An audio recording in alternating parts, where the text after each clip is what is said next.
நாங்குநேரியில் நடந்த 2 பேர் படுகொலை, பல பேர் காயமடைந்திருக்கிறார்கள். அதில் சம்பந்தப்பட்ட குற்றவாளிகளை காவல்துறை கைது செய்ய வேண்டும் என்று உயர் அதிகாரிகளை தொடர்பு கொண்டு வலியுறுத்தி இருக்கிறோம். தென் மாவட்டங்களில் சாதியின் பெயரால் வன்முறை வெறியாட்டத்தை தூண்டிவிட்டு அரசியல் ஆதாயம் தேட சங் பரிவார்கள் முயற்சிக்கிறார்கள் என்று ஏற்கனவே தகவல்கள் வெளியாகி இருக்கின்றன.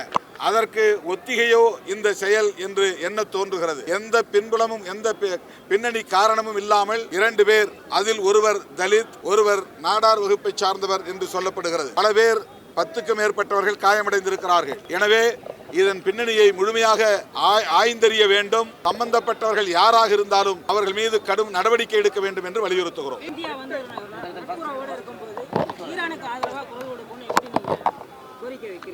ஈரானில் நடப்பது அநீதியானது, மிக மோசமான ஒடுக்குமுறையாகும். எனவே அமெரிக்கா எடுக்கிற இந்த நடவடிக்கையை கண்டிக்கிறோம். அதற்கு இந்தியா துணை போக கூடாது என்று வலியுறுத்துகிறோம்.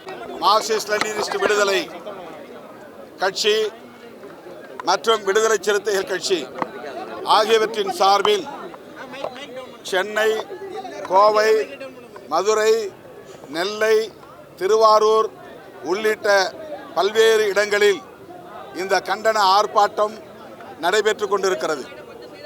ஈரான் மீது நடத்தப்படுகிற கொடூரமான ஏவுகணை தாக்குதல்களை உடனடியாக அமெரிக்க ஏகாதிபத்தியமும் இஸ்ரேலும் நிறுத்த வேண்டும் என்று வலியுறுத்தி நாங்கள் இந்த ஆர்ப்பாட்டத்தை முன்னெடுத்திருக்கிறோம். இந்திய ஒன்றிய அரசு உடனடியாக இதில் தலையிட்டு இந்த போரை நிறுத்த வேண்டும் என்று அமெரிக்காவுக்கும் இஸ்ரேலுக்கும் அழுத்தம் கொடுக்க வேண்டும் என்றும் வலியுறுத்துகிறோம். அமைச்சரவையை கூட்டி தீர்மானம் நிறைவேற்ற வேண்டும், போர் நிறுத்தத்தை வலியுறுத்தி தீர்மானம் நிறைவேற்ற வேண்டும் என்றும் வலியுறுத்துகிறோம். அத்துடன் வளைகுடா நாடுகளில் வாழ்ந்து கொண்டிருக்கிற லட்சக்கணக்கான இந்தியர்கள், குறிப்பாக தமிழ்நாட்டை சார்ந்தவர்கள், ஈழத்தை சார்ந்தவர்கள், இலங்கையை சார்ந்த ஈழத்தமிழர்களும் அங்கே ஏராளமானவர்கள் அகதிகளாக இருக்கிறார்கள். இவர்கள் அனைவரின் உயிருக்கும் பாதுகாப்பற்ற நிலை உள்ளது. எனவே இந்த போரை உடனடியாக நிறுத்த வேண்டும். அதற்கு முன்னதாக அங்குள்ள புலம்பெயர்ந்த இந்தியர்கள், தமிழர்கள் அனைவரையும் பாதுகாக்கும் நடவடிக்கையில் இந்திய ஒன்றிய அரசு ஈடுபட வேண்டும் என்று வலியுறுத்துகிறோம். அமெரிக்க அதிபர் டொனால்டு ட்ரம்ப் அந்த நாட்டின், ஈரான் நாட்டின் அதிபர் காமெனியை படுகொலை செய்திருப்பது மிக வன்மையாக கண்டிக்கிறோம். இடதுசாரிகள், விடுதலை சிறுத்தைகள் உள்ளிட்ட அனைத்து ஜனநாயக சக்திகளும் மிக வன்மையாக கண்டிக்கிறோம். ஈரான் நாட்டு மக்கள் பாதுகாப்பற்ற நிலையில் இருக்கிறார்கள். அவர்கள் தங்களை பாதுகாத்துக் கொள்வதற்காக முன்னெடுக்கிற முயற்சிகளுக்கு இந்திய அரசு உற்ற துணையாக இருக்க வேண்டும். ஈரானுக்கு ஆதரவாக சீனா, ரஷ்யா போன்ற நாடுகள் இன்றைக்கு குரல் கொடுக்க முன்வந்திருப்பதை வரவேற்கிறோம், பாராட்டுகிறோம். இந்தியாவில் உள்ள அனைத்து தரப்பு ஜனநாயக சக்திகளும் ஒருங்கிணைந்து இதற்கு ஆதரவு நல்க வேண்டும். உலகப் போர் மூளாமல் தடுப்பதற்கு ஒருங்கிணைந்து குரல் எழுப்ப வேண்டும் என்றும் கேட்டுக்கொள்கிறோம்.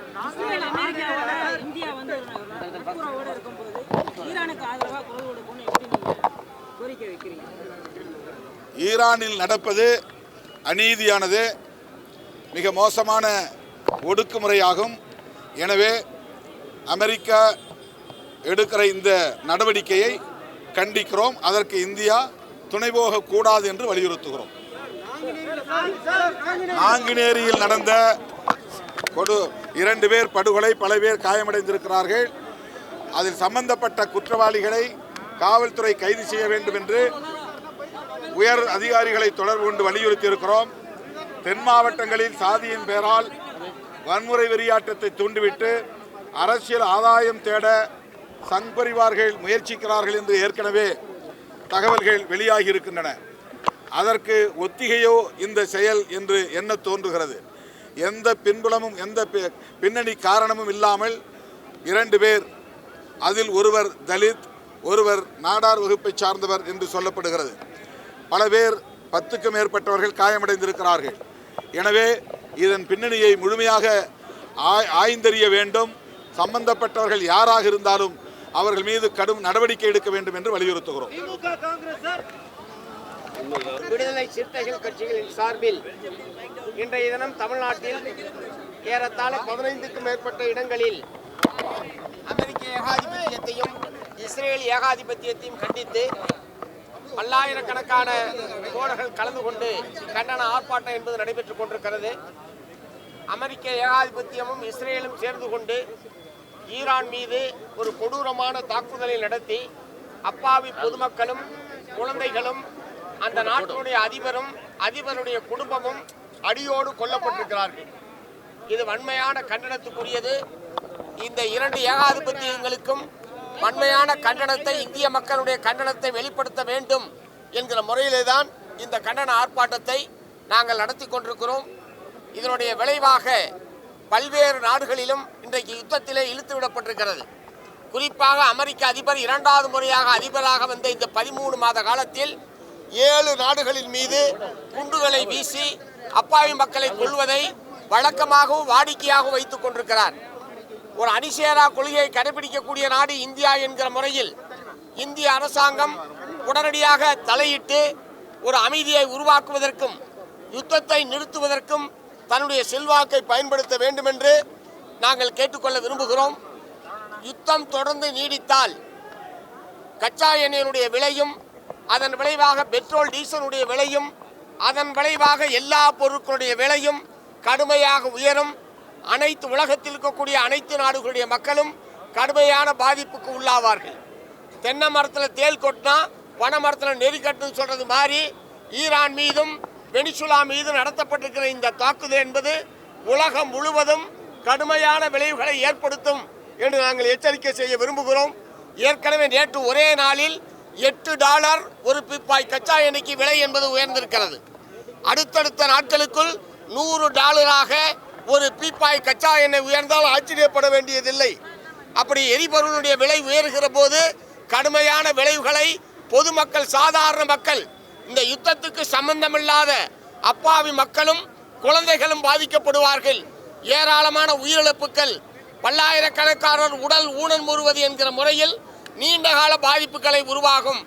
ஆகவே போரை நிறுத்து, அமைதியை உருவாக்கு, அமெரிக்க ஏகாதிபத்தியத்தினுடைய இந்த மேலாதிக்க வெறிக்கு முடிவு கட்டு என்கிற முறையிலே தான் இந்த ஆர்ப்பாட்டத்தை நாங்கள் நடத்தி கொண்டிருக்கிறோம். மத்திய ஒன்றிய பிஜேபி அரசாங்கம் உடனடியாக இதிலே தலையிட்டு வளைகுடா நாடுகளில் உள்ள நம்ம நாட்டிலிருந்து வாழ்வாதாரத்துக்காக சென்றிருக்கக்கூடிய கோடிக்கணக்கான இந்தியர்களை பத்திரமாக மீட்பதற்கு உடனடியாக நடவடிக்கை எடுக்க வேண்டும் என்று நாங்கள் கேட்டுக்கொள்கிறோம். உலகின் மிகப்பெரிய ஜனநாயக நாடு பார்வையாளராக இருக்கிறது. அதன் பார்வையாளராக இந்தியாவின் பிரதமர் இருக்கிறார். இதை நாங்கள் கண்டிக்கிறோம். லட்சக்கணக்கான இந்தியர்கள், தமிழர்கள் அங்கே இருக்கிறார்கள், வளைகுடா பகுதிகளில், அரபு பகுதிகளில். அவர்களை பத்திரமாக மீட்டெடுப்பதற்கு இந்தியாவின் அயலுறவு கொள்கை முயற்சி எடுக்க வேண்டும் என்று நாங்கள் கேட்டுக்கொள்கிறோம். உலகத்திற்கே பஞ்சசீல கொள்கையை கொடுத்த நாடு இந்தியா. மகத்தான கொள்கை அந்த கொள்கை. அதன் வழியில் தான் அணிசேரா கொள்கை உருவெடுத்திருக்கிறது. அந்த மரபுகளில் இன்று யுத்தத்தை எதிர்க்க வேண்டும். அமைதிக்கான முயற்சியில் சீனா, ரஷ்யா, தென் அமெரிக்கா போன்ற பிரிக்ஸ் நாடுகளுடன் இணைந்து உடனடியாக அமைதிக்கான முயற்சியை இந்தியா மேற்கொள்ள வேண்டும். இந்தியா அத்தகைய தார்மீகம் கொண்ட உலகத்தின் மிகப்பெரிய ஜனநாயக நாடு. இல்லை என்றால் நாட்டின் பிரதமர் அதற்கான பொருளை இழப்பார். உலகம் முழுவதும் அவருக்கு கண்டனங்கள் எழும். யுத்த வீரர்களை கண்டிக்கிறோம். அமைதி திரும்ப இந்திய கம்யூனிஸ்ட் கட்சியின் சார்பில் விளைவுகளை நல்குகிறோம்.